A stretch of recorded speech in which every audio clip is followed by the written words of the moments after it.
Good afternoon and Happy New Year from everyone here at the NewsFeed. It's 1 o'clock. The NewsFeed starts now.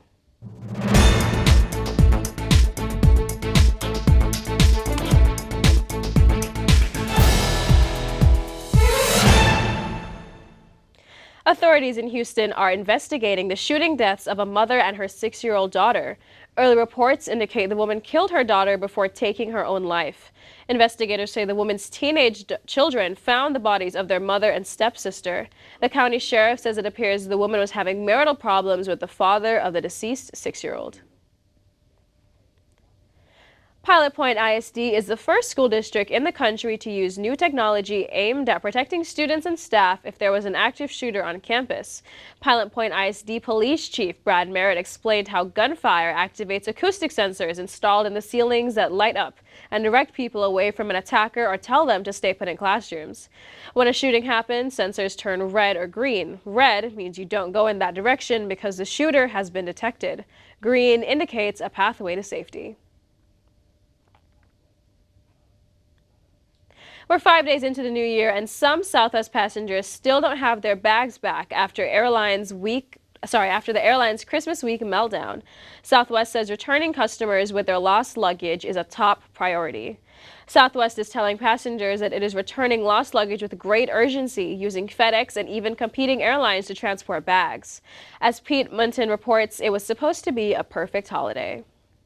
It was supposed to be a perfect holiday for Toya Martin of Maryland. Instead, she spent almost 2 weeks searching for her family's 3 lost bags. 2 words: mentally exhausting. Martin says Southwest Airlines lost the checked baggage of her nephew and mother, who flew in from St. Louis. In one of her mom's suitcases, critical medical supplies needed for her colostomy bag. It's like being lost, like you're in the middle of an ocean with no way to get back. And they're just looking at you saying, we don't know what to tell you. Southwest is telling passengers that it is returning lost luggage with great urgency, using FedEx and even competing airlines to transport bags. The pile of unclaimed bags at Southwest's Baltimore hub has now disappeared, but the pile is still dwindling at airports like Denver, where Southwest canceled 2,300 holiday flights. Southwest has a lot of work ahead of itself. Industry expert Ross Feinstein points out Southwest carries the most checked bags of any U.S. airline. It offers passengers 2 checked bags for free. In an employee memo obtained by CNN, Southwest CEO Bob Jordan said the airline has cut the number of bags in half since last Thursday, and we're on track to get the majority, if not all, bags shipped to our customers later this week. A week and a half, 2 weeks is just unacceptable, and customers are just frustrated trying to track down their bags. But the issues go beyond just one airline. This week, Valerie Sabala of Washington, D.C. found her bag after it was lost by a United Airlines vendor by using an Apple AirTag. They kept saying that it was safe in a delivery center, and none of that was true. The latest federal data shows airlines mishandled 2 million bags in 2021. New numbers are likely to go higher after families like Toya Martin's spent their holiday without bags and without patience for Southwest Airlines. Southwest was probably one of my favorite airlines to travel on, and it will never be the same.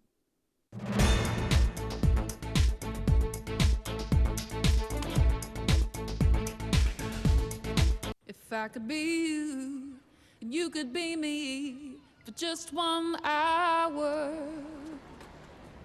If we could find a way to get inside each other's minds. Walk a mile in my shoes. Walk a mile in my shoes. Well, before you abuse, criticize, and accuse. Walk a mile in my shoes.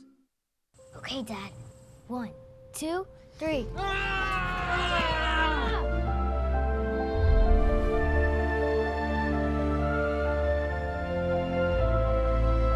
You saved me. Dad? Are you okay? I'm fine, dear. Your hero needs you now, and AARP is here to help. Find the care guides you need at aarp.org/caregiving. It takes less than 1 minute to find out if you may have prediabetes. You can do it here. But you probably won't. You're busy. Kids, work. Show coming back in 48 seconds. So let's do this now. Hold up one finger if you're a man. Women, 0. 3 more fingers if you're over 60. 2 over 50. 1 over 40. If you're not sure, keep in mind you're sitting on a couch right now. So 1 more finger if you're not very active. 1 finger if yes, 0 if no. 1 yes, 0 no. Next, find the body type that looks most like you and hold up that many fingers while I look around awkwardly. And that's it. If you're holding up 5 fingers or more, you probably have prediabetes. Sorry to be so blunt, but hey, you're busy. Just go to the site. There were more than expected job openings in November. The Labor Department data shows there were 10.5 million job openings.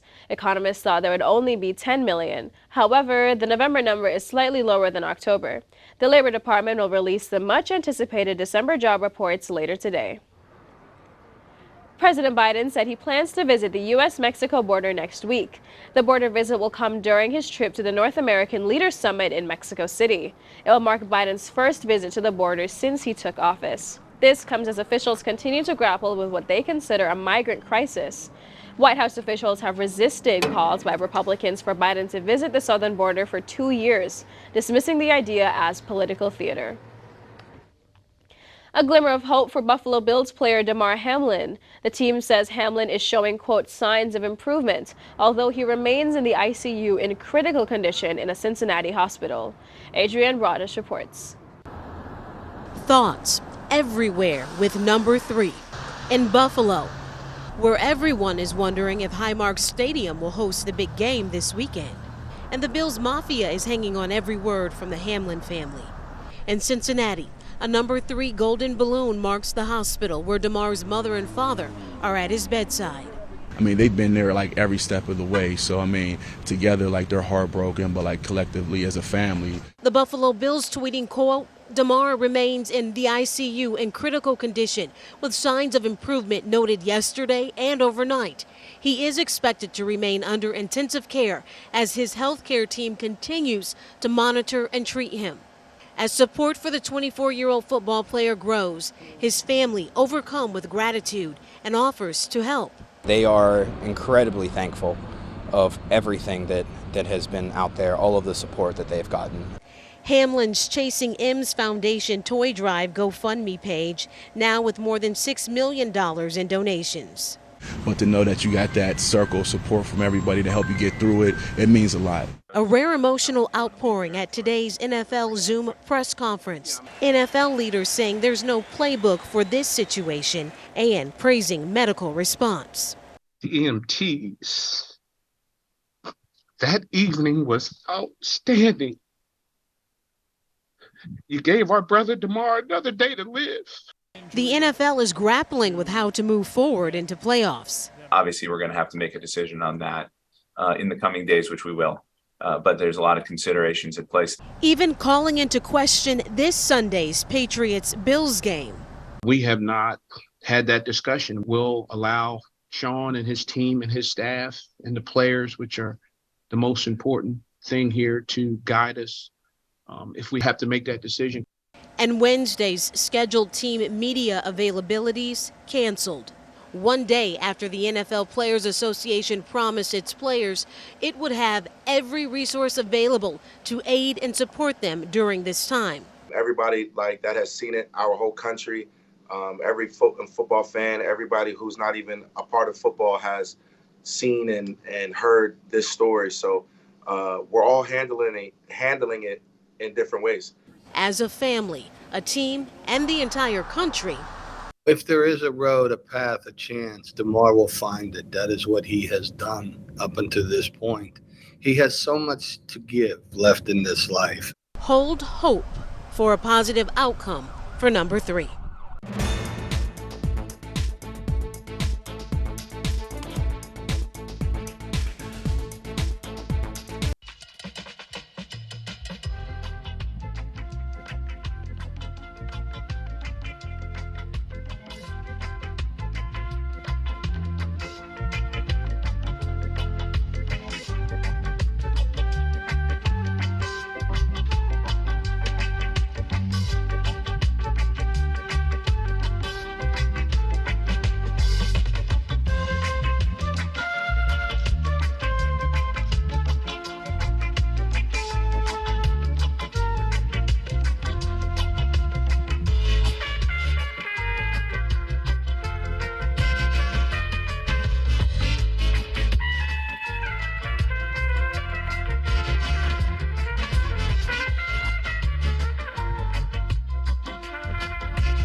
Meet the Scan, a simple procedure whose mission is to detect lung cancer early.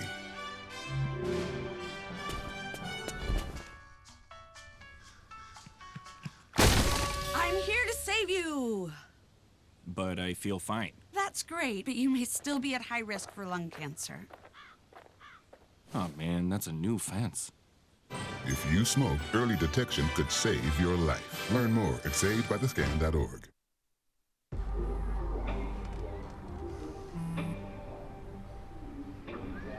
I don't know why you're so sad. You've got a roof over your head. You gotta stop with that depressing stuff. That's what white people think. You all right? It just feels like it's coming from everywhere. Do you want to talk about it? You can talk to me if you're feeling sad. Whenever you need to talk, I'm here, okay? Good afternoon, everybody, and Happy New Year. Hopefully you got to enjoy some of the nice cooler weather that came through the Christmas break. Some areas in the Metroplex even got a little bit of snow and some heavy freezes going into Christmas. But what we're going to see coming up is nothing like that. It's going to be a little bit warmer than what we normally get for this time of year. Currently outside, it's 59 degrees, clear sunny skies, no wind. Wind's going to be pretty calm. There's going to be no clouds inside at all, especially going into this weekend. Saturday's going to warm up, 70 degrees, so it's going to be a good day to go take a walk around the park. You don't have to worry about keeping the long sleeves on you, no windbreakers. It's going to be an absolutely beautiful day. Sunday is going to be beautiful as well, 66 degrees. It's going to be a nice day for the Cowboy season finale as well. Throughout the weekend, we're going to bottom out 42 on Saturday, 45 on Sunday. So those might be good times to keep the light sleeves with you. But other than that, it's going to be pretty warm. Starting the work week off here, as you see, 63 degrees on Monday. It's going to stay right around this throughout the week, averaging out in the 60s. Don't forget Monday. It's the national championship. Your TCU Horned Frogs. They'll be playing the Georgia Bulldogs Monday night. Tuesday, 60 degrees. It's going to top out Wednesday, the peak high, 67. It's going to be the highest you'll see throughout the week, with a low on Wednesday, 49 degrees. Round out your week, 62 degrees on Thursday, 61 on Friday. It's going to be a beautiful week as you see, a little bit warmer. It looks more like spring than it does winter. And by the way, we want to wish a very happy birthday to our own Izzy Price. Hey Izzy, happy birthday. Parts of Alabama are cleaning up after being hit with a possible tornado. The storm left debris strewn across the East Montgomery area Wednesday, flipping cars, damaging roofs, and toppling trees. Up to 50 homes and businesses were damaged. People living in impacted communities also had to deal with power outages. No deaths have been reported. Northern California is prepared for another strong weather system that was to arrive on Wednesday, expecting to bring dangerous winds and more flooding to the area. This is an extreme Minnesota residents took a weather event, and we're storm moving to shovel their sidewalks. What they did. This is an extreme weather event, and we're moving from extreme drought to extreme flood. What that means is a lot of our trees are stressed after 3 years of intensive drought. The ground is saturated, and there is significant chance of downed trees that will create significant problems.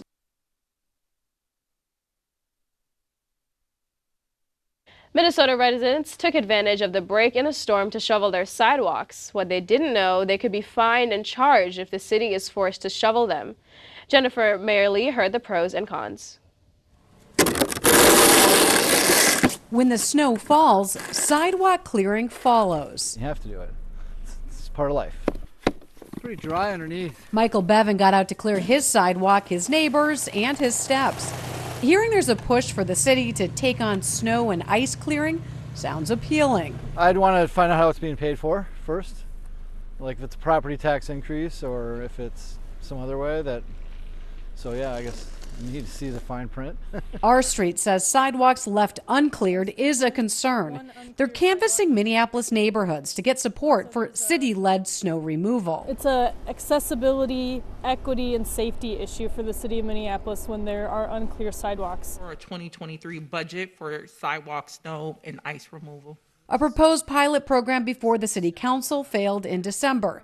The nonprofit pushing forward, asking the city to find the funds in the existing budget for 2024. In the same way they plow for cars, why can't they plow for people? But some question if it would really work and if there would be unintended consequences. What about the poor mom and pop? Lou Anderson had a small engine shop and says she got to know hardworking folks who this could put out of business. I'm not on board. I mean, in theory, it's great, but if you look at the people you're going to, like I said, you're going to take their only source of income away. In Minneapolis, Jennifer Mayerly, WCCO 4 News.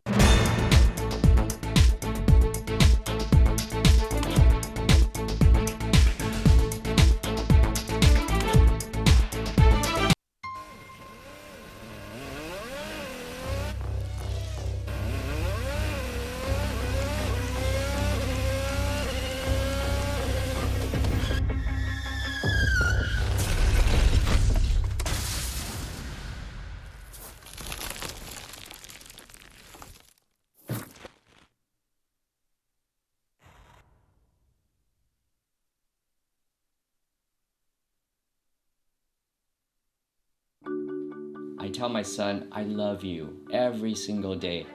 Now, my dad has never said that to me. Not because he doesn't love me, but because culturally it wasn't comfortable for him. Now that he's a grandfather, he says, I love you to my son every time he sees him. My advice to all the fathers out there, forget the cultural restrictions. They grow up way too fast for you to waste even a single precious moment. Sorry about that. No, I've been staying at my dad's place because of everything. Where are we going? He's good. Yeah, I know, we keep missing each other. I've been working out of my dad's house, doing some reading. I should be working out more. I just feel like I'm drowning. Navigating these times can be tough, but while you care for your loved one, you also need to care for yourself. Go to aarp.org/caregiving for free mental health and self-help tips. Hi, I'm Smokey Bear, and I'm an assistant to help you prevent wildfires. Dude, I've got this. I've been camping since I was 5 years old. But I am a camping influencer. You know what? I'll bet you $5. Okay. Assistant Smokey, what is the best way to put out a campfire? To put out a campfire, drown with water, stir, drown again. Then make sure the fire is out cold by feeling with the back of your hand. Wait, really? I'll take the $5. The man accused of killing 4 University of Idaho students has been arrested and soon will be charged with murder. Veronica Miracle has the details. Brian Kohberger making his way back to Idaho today, according to a source familiar with the case, after waiving extradition in a Pennsylvania court Tuesday. He was escorted by the Pennsylvania State Police on a prisoner transport flight to be booked into jail in Latah County, Idaho, after his arrest on murder charges in the stabbing deaths of Ethan Chapin, Xana Kernodle, Madison Mogan, and Kaylee Gonsalves in mid-November. The Pennsylvania State Police saying they're limited in the information they can release about their role. Specific details regarding this investigation cannot be released until the suspect is extradited to Idaho and presented with the probable cause affidavit. The alleged killer will then be served with Idaho's arrest warrant, paving the way for the court to unseal documents that detail the evidence against him. The judge overseeing hearings in the Kohberger case has issued a sweeping gag order prohibiting law enforcement and attorneys involved in the proceedings from, quote, making extrajudicial statements, written or oral, concerning this case, including evidence, criminal records, or any matter likely to interfere with a fair trial. The gag order was issued as new details emerge about Kohberger's whereabouts in the 7 weeks between the time of the killings and his arrest in Pennsylvania, including 2 traffic stops in Indiana as he and his father drove from Washington State University to the family home in Chestnut Hill Township, Pennsylvania, arriving in mid-December. Our office at the disposal of the Idaho authorities to help facilitate a complete background investigation into the defendant, both activities prior to the murders and his activities after the murders. The investigation includes other locations where Kohberger lived while attending DeSales University in Pennsylvania, and in Pullman, Washington, just 9 miles from where the murders were committed and where Kohberger was a graduate student in criminology at Washington State. Key details in the case have still not been released, including the motive for the murders and whether the suspect knew the victims. The continuing primary goal is the seeking of justice through successful prosecution and conviction, bearing the burden of proof beyond a reasonable doubt. Jim Tabinski is a veteran. Authorities were called out for a difficult kind of rescue near Chicago on Sunday. A bald eagle seemed sick and stranded on a piece of ice. Liz Nagy has a story of how volunteers saved the bird. Jim Tabinski is a veteran volunteer bird rescuer. He's worked with Chicago bird collision monitors for years, but the call he got Sunday was a new one. I've rescued hundreds and hundreds of birds, but never a bald eagle. And this rescue was risky. The bird with their talons and beak could really do some damage, and obviously when a person gets close, they're going to be terrified. Birdwatchers reached out to the rescue group after spotting this bald eagle floating on a single piece of ice in Waukegan Harbor. The bird looked really miserable. I mean, it was wet, bedraggled, and when I got there, it didn't move at all. From the time I saw it till the time they got it in the net, I didn't even see it blink its eyes. Tabinski, a longtime kayak racer, used a technique he's learned from whitewater rafting to push the ice and the eagle to shore. I got my bow up on the ice a little bit and then just very slowly, hoping not to dislodge the bird, paddled it all the way. It was on the opposite side of the harbor from where the people were, so I had to paddle it all the way across. That's where the other volunteers stepped in. They went and got some nets with very long handles and managed to scoop the bird up. The eagle was taken to Willowbrook Wildlife Center in Glen Ellen, where it's now being nursed back to health. He's eating, sitting up, looking 100% better than yesterday. Pope Francis paid tribute to Pope Benedict XVI, who died on New Year's Eve at the age of 95. CNN's Frederick Pleaton reports. On Sunday, for the first time, the Vatican released pictures of Pope Benedict XVI after his death. Photos show the Pope Emeritus laying, still dressed in his papal robes. Now, the Vatican also gave some more details, saying that immediately after Pope Benedict XVI passed away, that Pope Francis rushed to his side and that he was there from around 9:34 from when Pope Benedict died until at least after 10 a.m. on Sunday. Meanwhile, here at the Vatican, things are moving along. The body of Pope Benedict will be lying in state here from early Monday morning. And then on Thursday, of course, there is the funeral of Pope Benedict XVI. And it was Pope Benedict's wish for that funeral to be a smaller affair. Of course, we will recall that when Pope John Paul II died in 2005, it was a massive event with many heads of state and heads of government coming here to Rome. Certainly, we expect that the events now will be a lot smaller. Pope Benedict also released a sort of letter to the followers of the Catholic Church where he asked for forgiveness for the people that he had wronged. And he also said that despite his sins and all the problems that he may have had, that he humbly requested for God to allow him into heaven. Fred Pleitgen, CNN, Rome.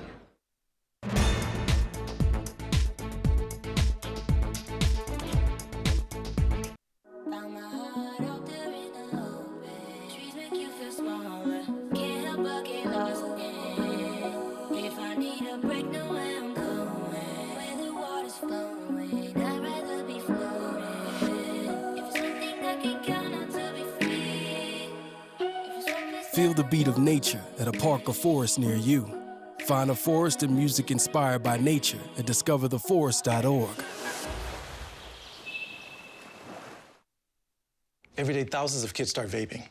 And I can't let this happen to my kid. So if you want to talk to your kids, you have to get it trending.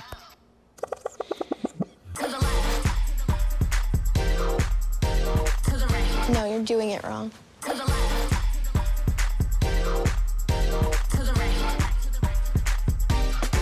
Let's go.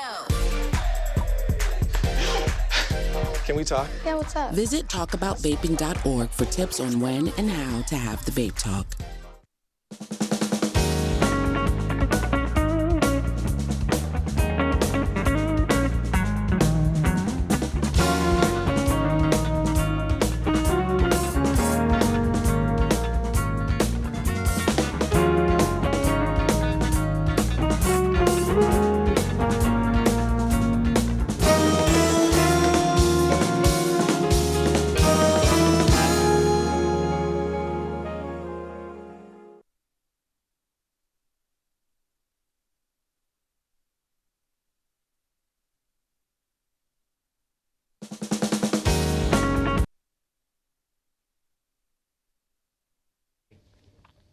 A couple in Massachusetts is using a tricked-out party bus not only to enjoy tailgating, but to make some big money. Sam Reed reports.